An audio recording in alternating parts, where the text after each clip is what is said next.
Mesdames, Messieurs, recevez nos chaleureuses salutations. Bienvenue dans votre émission Leader de demain. Évitez la convoitise des yeux et de la chair, recommandation claire de la Bible. Aujourd'hui, nous parlerons de la convoitise de la chair. Qu'est-ce que c'est et comment les éviter? Nous le découvrirons dans cette émission avec notre invité, le pasteur Habada. Oui. Comme il vit, Maoli est le pasteur assistant de l'église des ADD, Lavando Margot. Pasteur, bonsoir. Bonsoir, madame. Ah, on rend grâce. Comment se porte l'église de Margot? Très bien, par la grâce. Nous saluons le pasteur Rissou, le pasteur titulaire et sa femme au passage. Alors, bienvenue. Le thème d'aujourd'hui, c'est fuir la convoitise de la chair. Alors, pasteur, qu'est-ce qu'on désigne par la convoitise de la chair? Ok, tout d'abord, je bénis le nom de notre Seigneur. Vraiment, quand le Seigneur me fait ses grâces, des fois, je lui dis merci. Je bénis le nom du Seigneur pour la vie des responsables de cette église, des AD du Togo. Sans oublier, je l'appelle souvent mon papa, comme vous veniez de le nommer, Papa Hessou Kodjo Théophile et sa femme, le comité de l'église Temple Hosanna de Lavagnon Margot. Et vous n'êtes pas aussi du reste, hein? Ah, merci. Soyez bénis. Amen. Que le Seigneur vous bénisse encore Amen. Davantage. Ok. Qu'est-ce qu'on désigne par convoitise de la chair? La convoitise de la chair, c'est un terme qui est d'abord biblique. Et le terme là désigne le désir et les pulsions, c'est-à-dire les besoins égoïstes qui sont souvent sexuels, qui sont contraires à la volonté de Dieu et aux enseignements que la Bible nous enseigne. C'est une tendance de la nature humaine à rechercher la satisfaction immédiate et des envies qu'on a en soi. Quelqu'un a dit quelque chose et sa parole me touche toujours. Il a dit, la convoitise de la chair, c'est un désir irrésistible pour ce que Dieu a interdit. Devant l'interdit de Dieu, le désir là ne peut pas résister. Devant cet interdit de ne pas faire, la personne qui a le désir est poussée vers, il veut le faire parce que l'esprit de la convoitise le pousse à aller vers ce péché. Si nous lisons 1 Jean chapitre 5 versets 15 à 16, il nous dit, n'aimez point le monde, ni les choses qui sont dans le monde. Si quelqu'un aime le monde, l'amour du Père n'est point en lui, car tout ce qui est dans le monde, la convoitise de la chair, la convoitise des yeux et l'orgueil de la vie, ne vient point du Père, mais vient du monde. Ce verset mentionne 3 types de convoitise. Comme on vient de le voir, la convoitise de la chair, il y a aussi l'orgueil de la vie, il y a la convoitise aussi des yeux. Je pense qu'au fur et à mesure qu'on sera en train d'évoluer, on en parlera plus.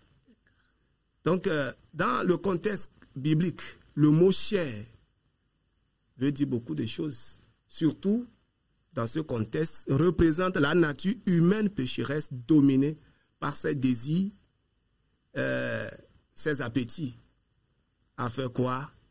À aller vers ce qui est mauvais, ce qui n'est pas bien.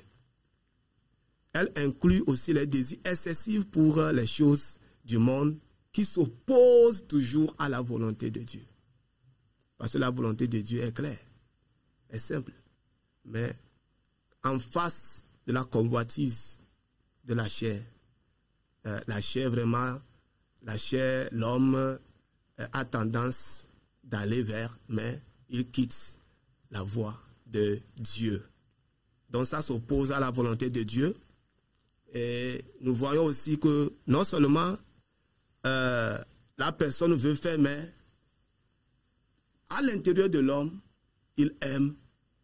À l'intérieur de l'homme, la chose brûle en elle, bien en lui, de faire parce que c'est le corps qui veut être satisfait. Merci beaucoup. Merci, pasteur. Donc, on peut dire clairement que la convoitise de la chair, c'est un péché. C'est un péché. Merci. Alors, nous sommes sur un plateau dédié essentiellement aux enfants et aux adolescents. Alors, pasteur, est-ce que les enfants sont aussi tentés par ce péché? Ah, une très bonne question. Si les enfants et adolescents. Oui.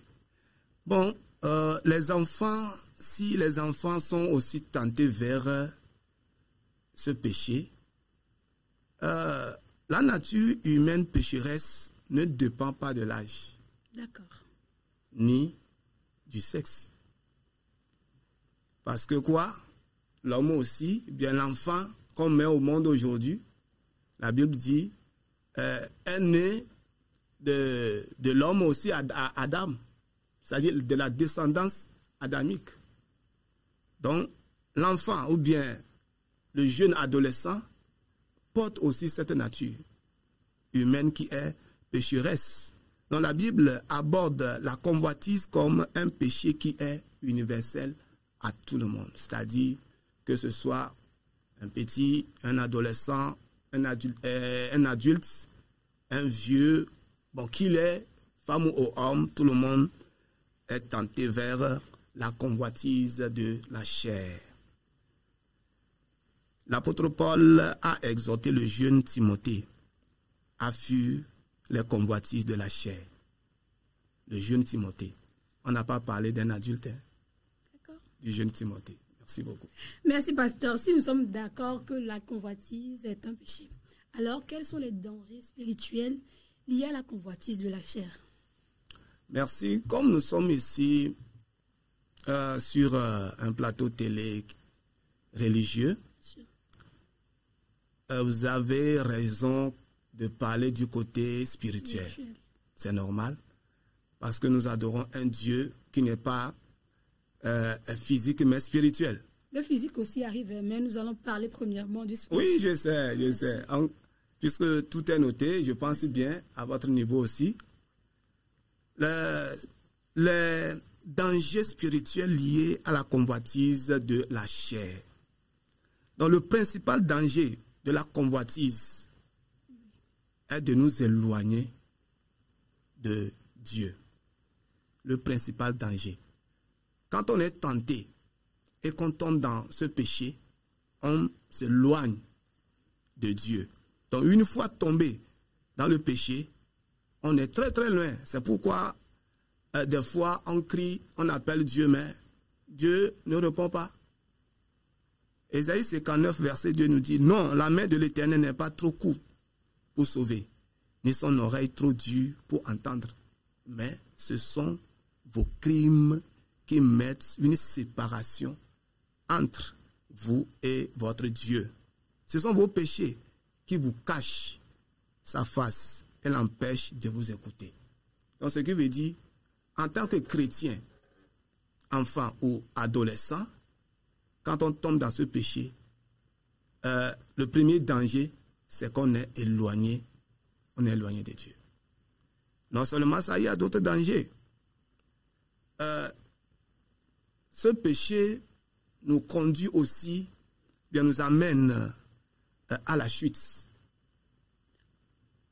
Je peux donner l'exemple d'Adam et Ève, qui étaient dans le jardin. Après avoir commis le péché, ils se sont éloignés de la présence de Dieu. Donc ça diminue, ça nous rabaisse du niveau où le Seigneur Dieu nous avait laissé. Et nous perdons comme ça notre place par rapport à Dieu. C'est aussi une forme d'idolâtrie. Les idoles, des fois, on les voit physiquement. Mais cette idole-là, c'est une idole qui est à l'intérieur de l'homme. Le péché-là, ça fait en sorte que si celui qui est tenté ne le fait pas, il n'est pas à l'aise. Il est dérangé. Il est poussé à aller le faire. Nous avons aussi quoi? La conduite de ce chrétien. Bien, le chrétien là perd son espoir. c'est aussi un danger. Il tombe dedans. Les conséquences, bon, voilà, il a perdu quelque chose ou bien il devait lui arriver quelque chose.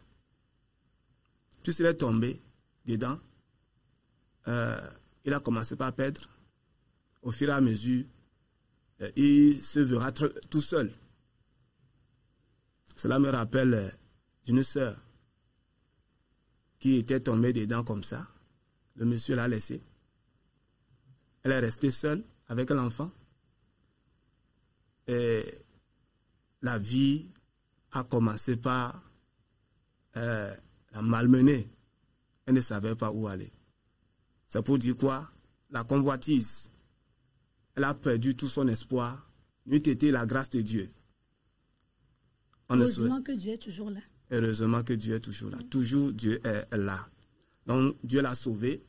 Elle-même a témoigné parce que quoi? Elle a croisé Dieu. Si Dieu ne faisait pas cette grâce. Donc nous avons aussi la transformation des autres en objets. Je donnerai l'exemple d'un jeune après. Donc c'est quelque chose qui est spirituel. Tu transformes les autres en objets, pas parce que tu veux le faire, pas comme on transforme les choses en travaillant. Mais la manière de faire rabaisse les autres, diminue la valeur des autres. Donc c'est pour dire quoi? Les conséquences ou bien les dangers spirituels sont nombreux qu'on ne peut pas les citer. Merci, pasteur. Alors, parlez-nous des dangers physiques. Bon, les dangers physiques, il y en a aussi que nous allons citer ici. Elles sont un peu nombreuses, comme je venais de citer le cas du côté spirituel. Donc, du côté physique, il y a les maladies sexuellement transmissibles qui sont là. Donc, la personne qui tombe dans ce péché, bien qui tombe dans la convoitise de la chair, peut tomber malade. Il y a ces maladies qu'on reçoit de part et d'autre. Il y a aussi les grossesses indésirées. Ça, souvent, c'est comme si on voit le côté féminin. Mais le côté des hommes aussi, masculin aussi est là. L'homme qui veut accepter la grossesse, est-ce qu'il a les moyens en ce moment? Tu es sur les bancs. On t'a porté, tu veux aussi porter quelqu'un. C'est souvent lourd. On n'arrive pas à supporter. Il y a aussi des abus et des violations. La convoitise peut amener à l'exploitation et à la violence sexuelle. Cela me rappelle la manière dont Amnon a traité sa sœur Tamar. Cela ne glorifie pas Dieu. Physiquement, ça fait mal à la sœur. Non seulement à la sœur Tamar, mais Amnon même aussi a subi des conséquences. Il y a aussi les actes, bien les comportements que nous menons physiquement qui nous éloignent des autres. Par rapport à ces péchés, nos amis nous rejettent des fois. C'est physique. Tu le fais, on sait que c'est ce que tu fais. On te reconnaît de ça. Quand ceux qui craignent Dieu te voient, ils s'éloignent de toi. Pour ne pas citer que ça, il y a d'autres... il y a aussi la souffrance. Ça conduit à la souffrance. La sœur dont je venais de parler, qui a mis un enfant au monde, elle a souffert. Qu'est-ce qu'elle devait manger? Et l'enfant. La souffrance est là. Merci beaucoup. C'est pour dire quoi? Les dangers physiques sont aussi nombreux. D'accord, pasteur. Vous avez parlé tout de suite de la méfiance, surtout quand nous sommes dans un cadre chrétien, quand quelqu'un tombe dans la convoitise de la chair. Et vous avez parlé de la méfiance des autres. Est-ce que c'est normal? Est-ce que c'est comme ça que ça devrait être? J'aimerais savoir. Oui, ça ne devait pas être comme ça. Vous savez, on te reconnaît de ça, que c'est ce que tu aimes. Et quand toi, tu vois les jeunes adolescentes, tu aimes les taquiner et tu as tendance à les violer. Est-ce que ces jeunes adolescentes qui te connaissent sur ce point vont vouloir s'approcher de toi, vont vouloir cheminer avec toi, même s'il y a, on forme des groupes à l'église et que tu fais partie de ce groupe même, les jeunes là vont te fuir. Ils te connaissent, ils savent ce que tu fais. Moindre chose, c'est-à-dire, tu n'arrives pas à te retenir. Je ne dis pas de fuir, de se méfier de ceux qui commettent leurs péchés, tout ça. Non, mais non. C'est-à-dire, le salut, c'est autre chose. N'oubliez pas que nous sommes ici dans le cadre des enfants et des adolescents. D'accord. Parce qu'ils sont tellement sensibles. Merci. Merci, pasteur. Alors, y a-t-il des gens dans la Bible qui ont été confrontés à ce défi de convoitise de la chair? Si oui, comment ils ont pu le gérer, que ce soit des exemples positifs ou négatifs? Merci, Madame Ntsuglo Kezia. Merci. Vraiment, vos questions sont pertinentes. Si dans la Bible, il y a des exemples, il y en a plein d'exemples que je vais essayer d'aborder. S'il y a plusieurs personnages bibliques qui ont été confrontés à ce défi. Nous avons Amnon dont je venais de parler. Amnon a été tenté. Bon, lui-même se disait qu'il aimait, qu'il est tombé amoureux de sa demi-sœur. Chose inacceptable de nos jours. Mais comment il a procédé? Il a mal fait, il a violé sa sœur. Et cela, ce qui a conduit Amnon à la mort. Donc déjà, puisqu'il a déjà, il convoitait la sœur et qu'il est tombé dans le péché, il a couché avec la sœur. Le péché là, c'est un péché, c'est grave. Sa demi-sœur. Donc cet exemple, comme conséquence pour Amnon, Amnon est mort brutalement. Ce qui veut dire, s'il ne tombait pas, s'il ne commettait pas ce péché, il allait poursuivre sa vie normalement. Mais voilà qu'il est tombé dedans. Au lieu de se repentir, vous savez, quand le péché est là, les conséquences vont suivre. Et aussi, les péchés graves dont la Bible parle là, c'est autre chose encore. Péché grave.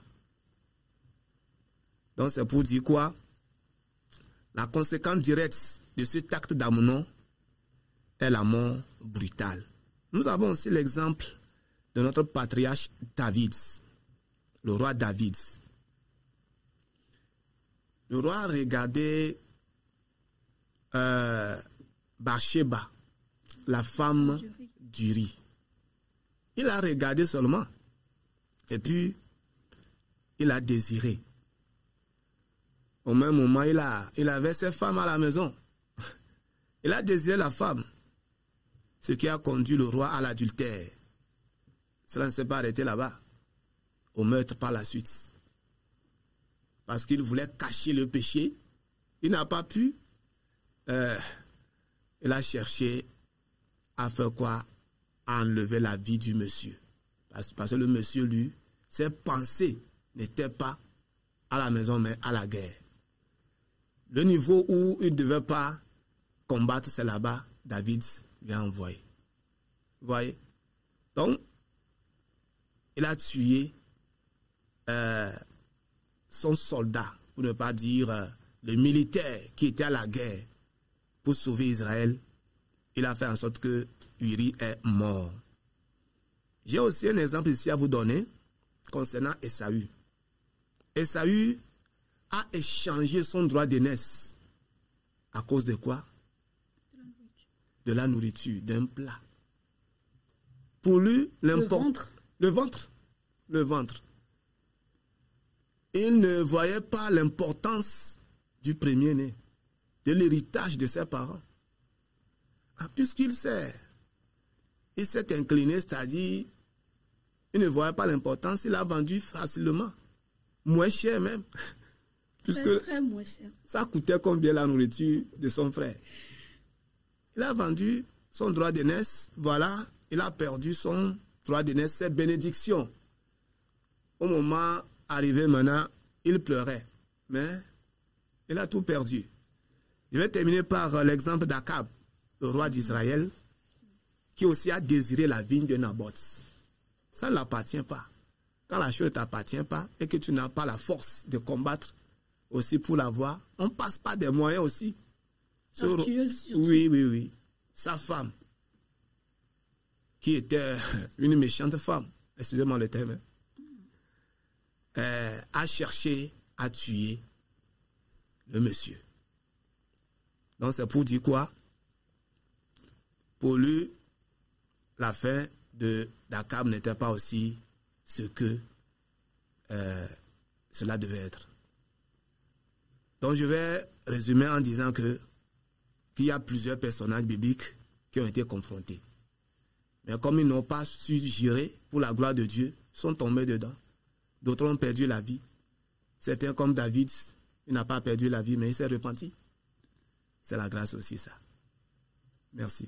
Merci, pasteur. Vous avez donné des exemples négatifs.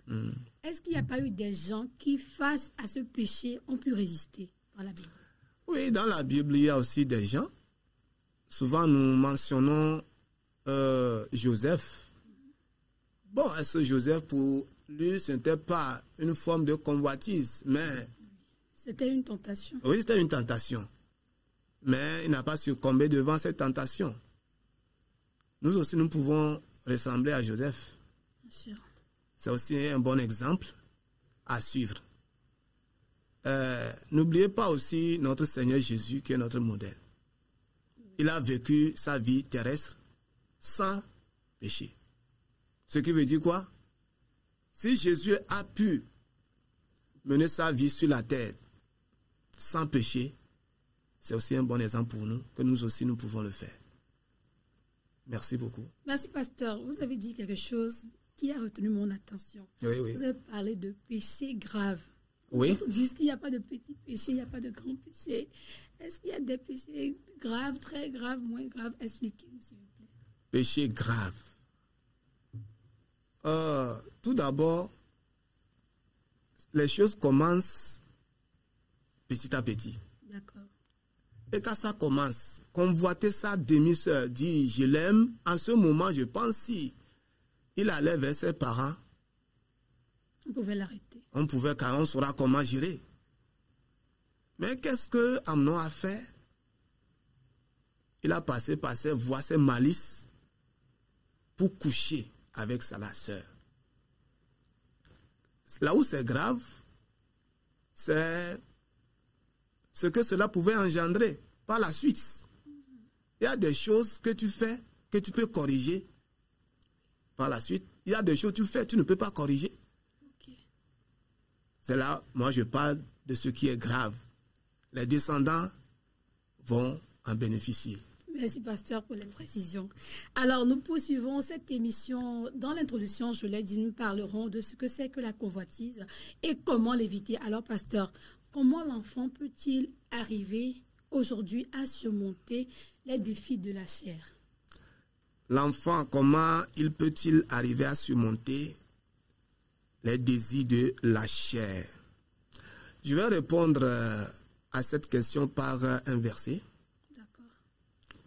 Dans Galates, chapitre 5, versets 15 à 17, il est dit, « Marchez selon l'esprit, et vous n'accomplirez pas les désirs de la chair. Car la chair a des désirs contraires à ceux de l'esprit.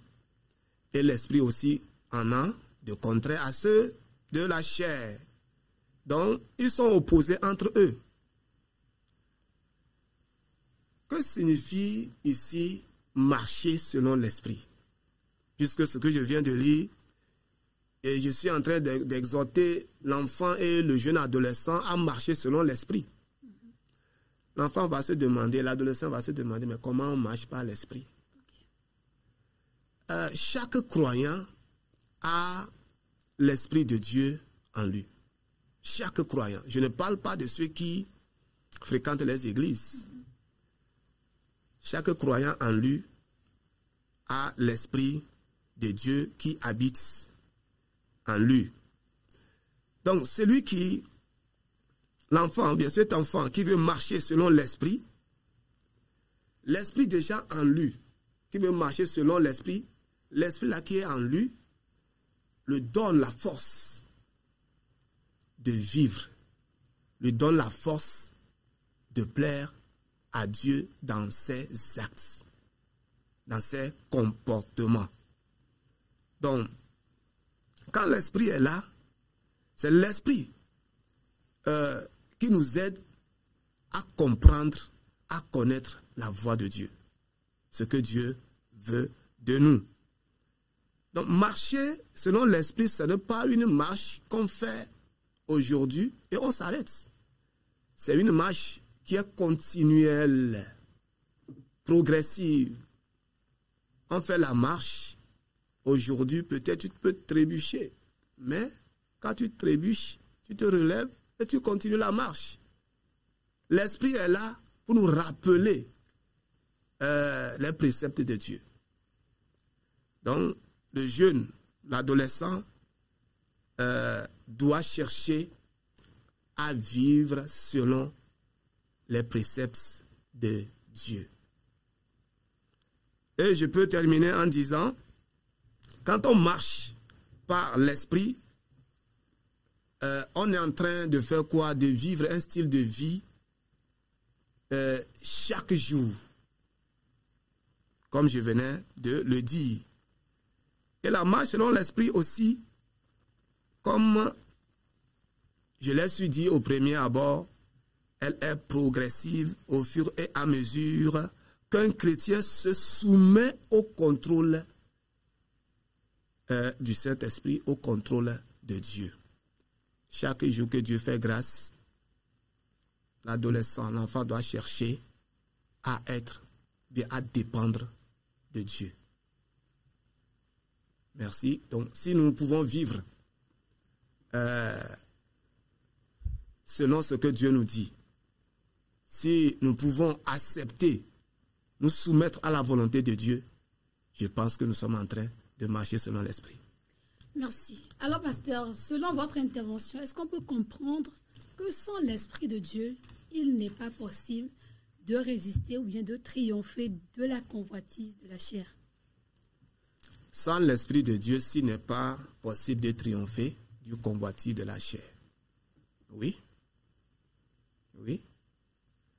C'est en ça nous différons des païens, des gens du monde. Nous avons l'Esprit de Dieu en nous. Et ils n'ont pas cet esprit en eux. Ils commettent tout ce qu'ils veulent.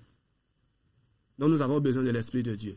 C'est-à-dire, le premier jour, quelqu'un confesse Christ, accepte Jésus comme Seigneur et Sauveur, il abrite déjà l'Esprit de Dieu.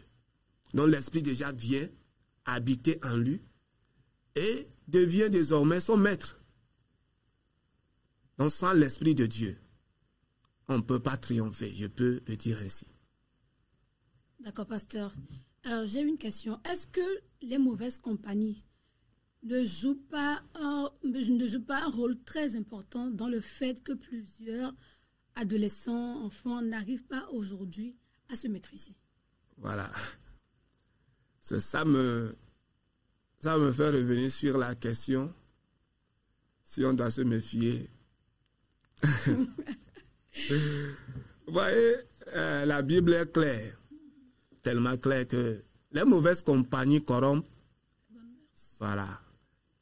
Donc c'est pour dire, les mauvaises compagnies peuvent induire l'enfant ou bien détourner l'enfant de la bonne voie.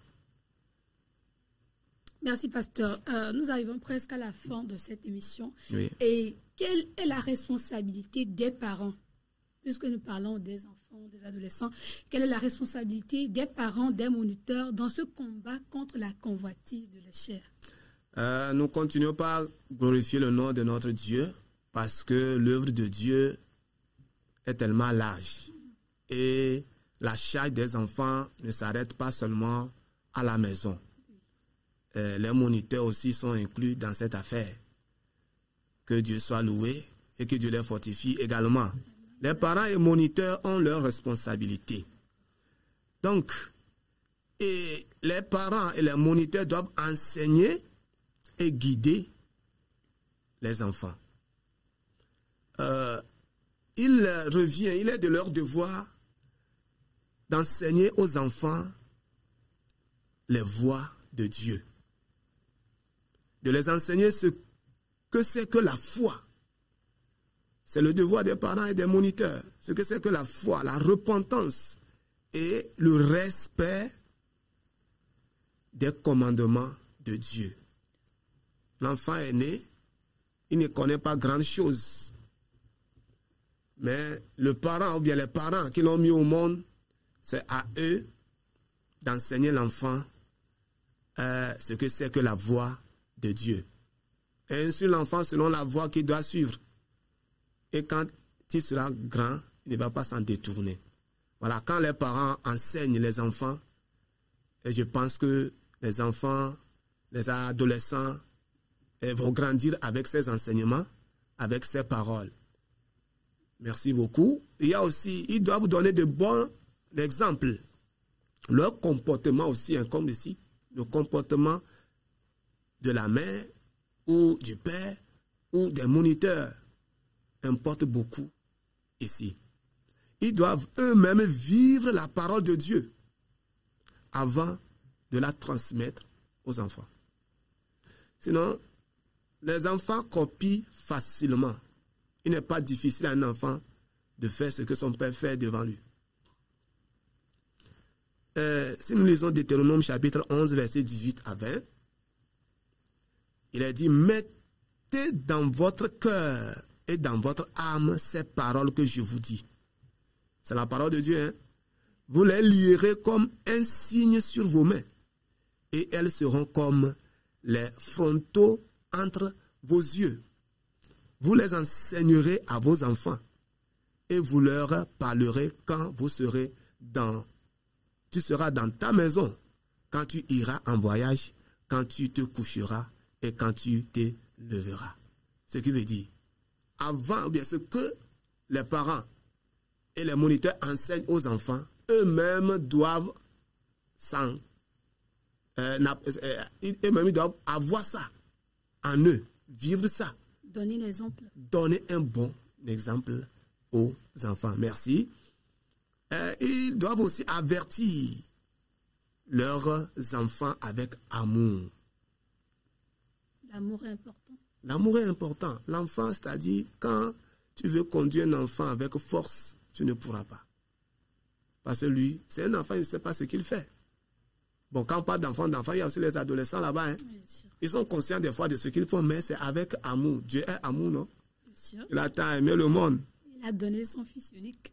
Voilà. Il y a l'amour dans ça. Oui. Malgré que nous sommes des pécheurs, Dieu a manifesté son amour pour envoyer son fils unique.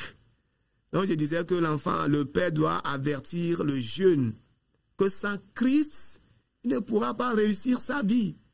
Quand on inculque ça dans la vie des enfants, ils vont grandir avec ça. Il a dit, avec Dieu, nous allons faire des exploits. Dire aux enfants, si tu veux faire des exploits, si tu veux grandir, si tu veux devenir quelque chose, bien une grande personnalité demain, il faut que Dieu soit dans ta marche. Il faut aimer Dieu. Il faut craindre Dieu. Je vais terminer aussi en disant, les parents ne doivent pas les irriter. Éphésiens 4, 6, verset 4 dit, et vous, pères, n'irritez pas vos enfants, mais élevez-les en les corrigeant. Souvent, on regarde que la partie A est enfant, obéissez à vos parents, et puis ça s'arrête là-bas. Parce que, bon, qui garde ça? Est-ce les enfants ou les parents? Les parents font comme s'ils ne connaissent pas ça. Voilà. Du côté des enfants aussi, ils liront. Et vous, pères, n'irritez pas vos enfants. Donc, chacun lit ce qui le concerne, c'est ça? Voilà, c'est ce qui est mauvais. C'est ce qui est mauvais. Sinon, chacun, dans ce verset, bien ce chapitre, chacun a son devoir. Là-bas, que vous soyez serviteur, maître, qui que vous soyez là-bas, père ou enfant, nous avons tous, bien chacun a son devoir à faire. Donc, je vais encore terminer en disant que le père ou bien les moniteurs doivent protéger les enfants. Ils doivent les protéger. Ils sont tenus à les protéger afin qu'ils, les enfants aient une bonne vie, c'est-à-dire vivent une vie à l'aise, sans problème. Leur bien-être doivent bien provenir des parents.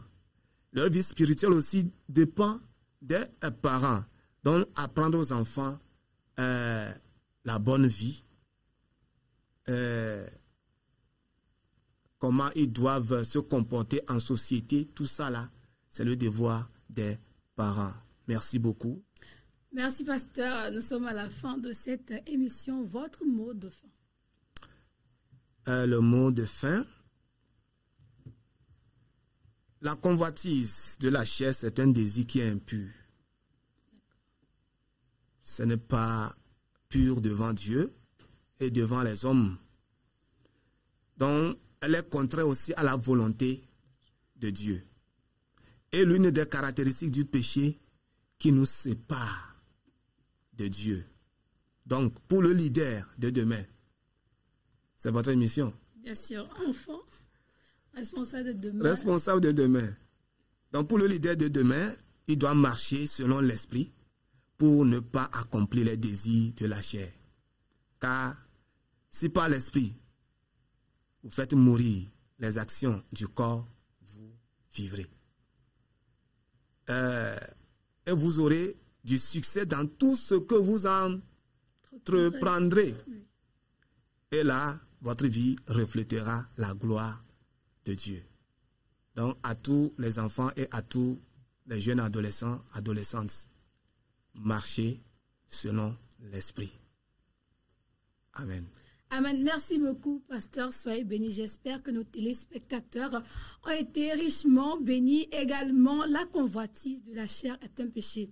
Et la Bible a dit, le salaire du péché, c'est la mort. Alors, choisissons de vivre selon l'esprit afin de ne pas accomplir les œuvres de la chair. Nous vous disons à la prochaine. Au revoir.